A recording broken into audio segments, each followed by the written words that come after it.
बिस्मिल्लाहिर्रहमानिर्रहीम, अस्सलाम वालेकुम जी। मैं नजमुल हसन बाजवा हूँ। नाज़रीन किराम, आपको पहली सहरी रमज़ान की बहुत बहुत मुबारक हो।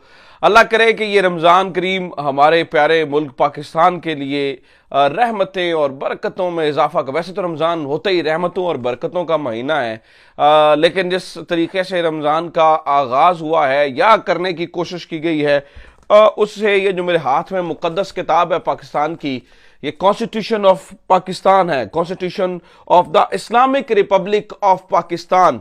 नाज़रीन किराम, इस किताब की जो है ना वो हुर्मत को पामाल करने की कोशिश की गई है। अल्लाह करे कि रमज़ान करीम की बरकतों से जो है ना वो पाकिस्तान में तमाम चीज़ें बेहतर हो जाएं। सबसे पहले नाज़रीन किराम, मैं आपको बताना चाहता हूँ, दो तीन चीज़ें हुई हैं जो बहुत इंपॉर्टेंट हैं।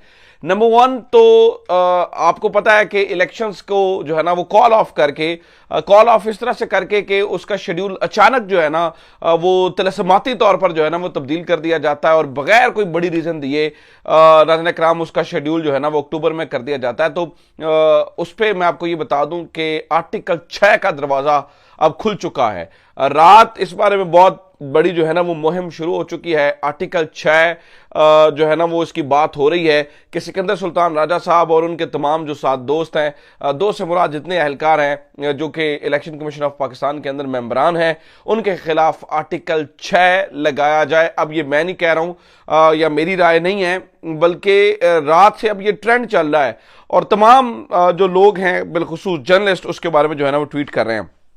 तो इसके आर्टिकल 6 के ऊपर बात करनी है। किस तरह से जो है ना वो इलेक्शन कमीशन एक बड़ी गलती कर बैठा है, या मुझे लगता है कि इन्होंने मिस कैलकुलेट कर दिया और अब जो है ना वो इनका बुरा टाइम जो है ना वो मुझे लगता है कि अब शुरू हो जाएगा। चीजें जो है ना वो खराब होना शुरू हो चुकी हैं। इसके ऊपर बात करनी है। रात बहुत सारे लोग जो है ना वो सुप्रीम कोर्ट के खुलने का इंतजार करते रहे।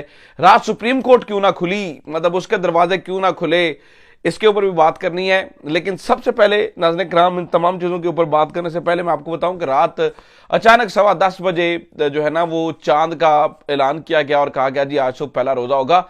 बहुत सारे लोग मैं देख रहा था, बहुत सारे सीनियर लोगों को इसके अंदर भी, चूंकि जब ऐसी चीजें हो रही होती है ना बैक टू बैक, तो हो सकता है समटाइम जिन चीजों के अंदर साजिश नहीं भी होती है, ये चीजें नहीं भी होती, उनमें भी नजर आना शुरू हो जाती है।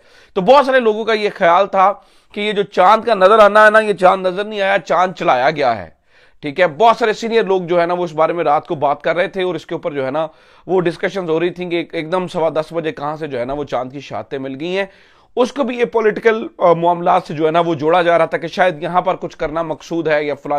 मैं ये नहीं कहता कि ये दुरुस्त है, सही है, लेकिन मैं कहता हूं देखिए ना कि मामला किस हद तक पाकिस्तान में पहुंच चुका है कि हर मामले के अंदर जो है ना वो किसी ना किसी साजिश की बू आना शुरू हो जाती है। जरूरी नहीं है ये दुरुस्त हो, लेकिन ये मामला जरूर है नाज़रीन किराम के अब लोग जो है वो इसके ऊपर जो है ना वो सवाल उठाना शुरू हो चुके हैं।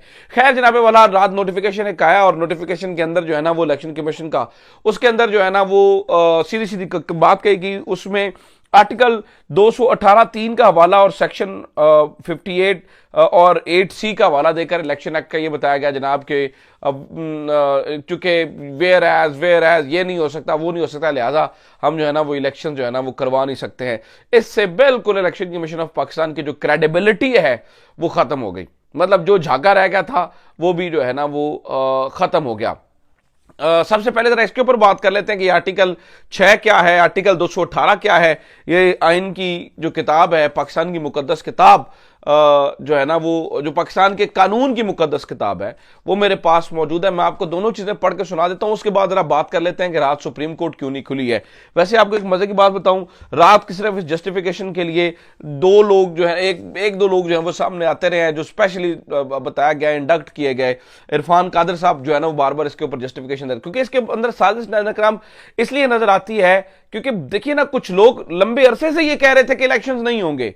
हसन अयूब की आज भी आप ये हसन अयूब साहब वही रिपोर्टर हैं जो कि सदीक जान के खिलाफ जिन्होंने वो वीडियो ट्वीट की थी, और वो हसन अयूब साहब का कौन नहीं जानता वो कहां कनेक्टेड है या उनके क्या ताल्लुकात हैं। उनका आज भी ट्विटर अकाउंट खोलकर देखिए, उन्होंने ऊपर लिखा हुआ है कि जनाब पंजाब और केपी के असेंबली के इलेक्शंस नहीं होंगे। उन्होंने 3 दिन पहले ट्वीट किया था बोलो पेंसिल इंतखाबात, आगे उन्होंने छोड़ दिया था यानी कि कैंसल। उन्हें कैसे पता चल गया था? इसका मतलब यह है कि कहीं ना कहीं तो कुछ पक रहा था, कहीं ना कहीं तो चीजें हो रही थी जिसकी मालूमात हसन अयूब खान को पहले दिन से थी, या उन्हें बताया गया था, या वो इस गेम का मुबैना तौर पर हिस्सा थे, या उनके सामने चीजें हो रही थी जिसकी वजह से वो इतने कॉन्फिडेंट होकर कह रहे थे कि भाईजान केपी और पंजाब असेंबली के इलेक्शंस नहीं होते हैं। तो वो कौन उन्हें जो है ना वो फीड कर रहा था? वो कौन था जो उन्हें ये सारी चीजें बता रहा था कि तुम कॉन्फिडेंट होकर कहो? लिहाजा इसलिए आईब्रोज नाज़रीन किराम रेज होते हैं। और आप इसी तरह से देखिए ना कि लोग किस तरह से इमरान खान के हक में इंटरनेशनल कम्युनिटी में खास तौर पर देखिए कि 1100 जो है ना वो फिजिशियन है अमेरिका के अंदर, 1100 डॉक्टर्स ने जो है ना वो पिटीशन साइन कर दी है कि इमरान खान के हक में, जो यूएसए के अंदर है सिर्फ। तो आप इस चीज पे देखिए कि किस तरह से लोग जो है वो पाकिस्तान के इमरान खान के साथ खुलकर जो है ना वो सामने आ रहे हैं। अब मैं आपको बता दूं नाज़रीन किराम, सबसे पहले जिस आर्टिकल का सहारा लेके ये सारा कुछ किया गया है, वो आर्टिकल कहता क्या है? क्या वाकई इलेक्शन कमीशन के पास इतने इख्तियारात हैं जिनके बारे में कुछ लोग जो है ना वो ढिढोरा पीट रहे हैं?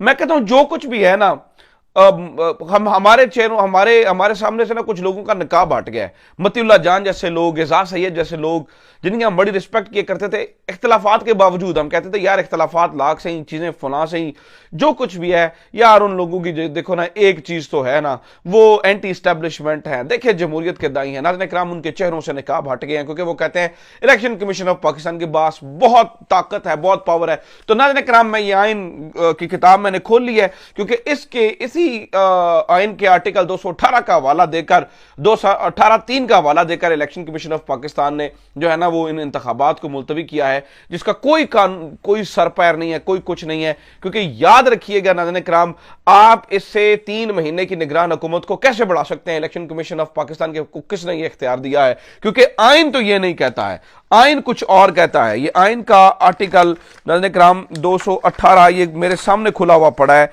ये मैं आपके सामने 218(3) को जो है ना वो पढ़ देता हूं।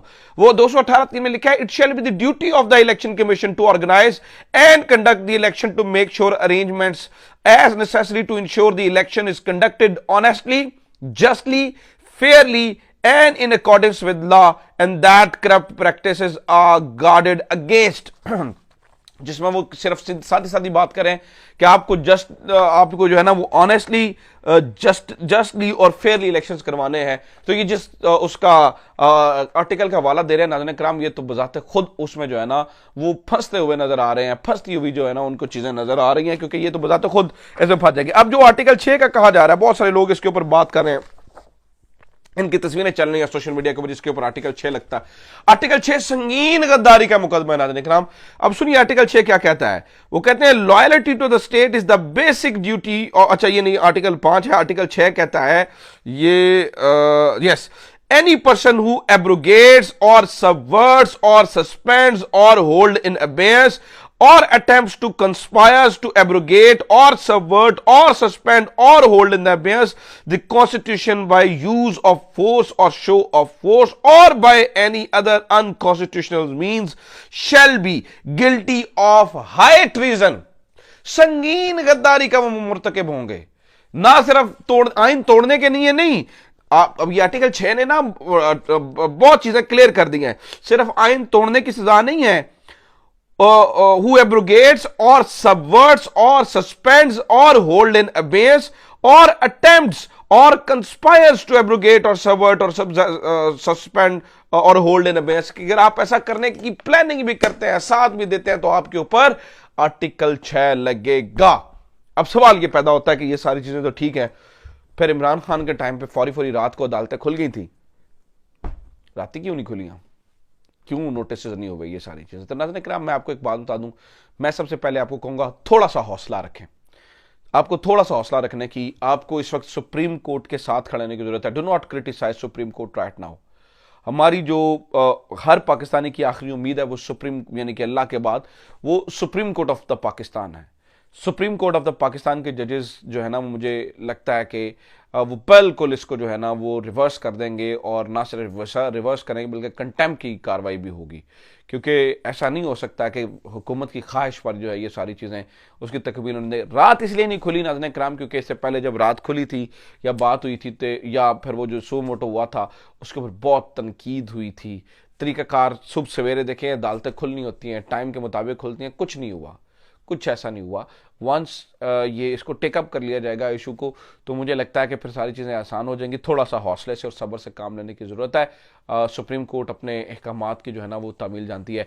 मैं आपको बार बार बताऊं, मैं बता रहा था कि मैं चीफ जस्टिस साकिब निसार साहब से मिला था, हमने उनसे ये सवाल किया था, तो उनने चूँकि बहुत सारी बातें ऑफ द रिकॉर्ड है, लिहाजा मैंने इस मीटिंग को ऑनर नहीं किया, तो साकिब निसार साहब ने कहा था कि देखिए दुनिया भर के अंदर जो है ना वो जो सुप्रीम कोर्ट के कवानीन होते हैं, क्योंकि सुप्रीम कोर्ट ही फाइनल अथॉरिटी है, तो वो अपने अहकामात मनवाना जानते हैं, अदरवाइज अवाम उनके अहकामात को भी मनवाना जानते हैं। तो थोड़ा सा हौसला और सब्र करने की जरूरत है। अपना ख्याल रखिए। खुदा हाफिज़। पाकिस्तान जिंदाबाद।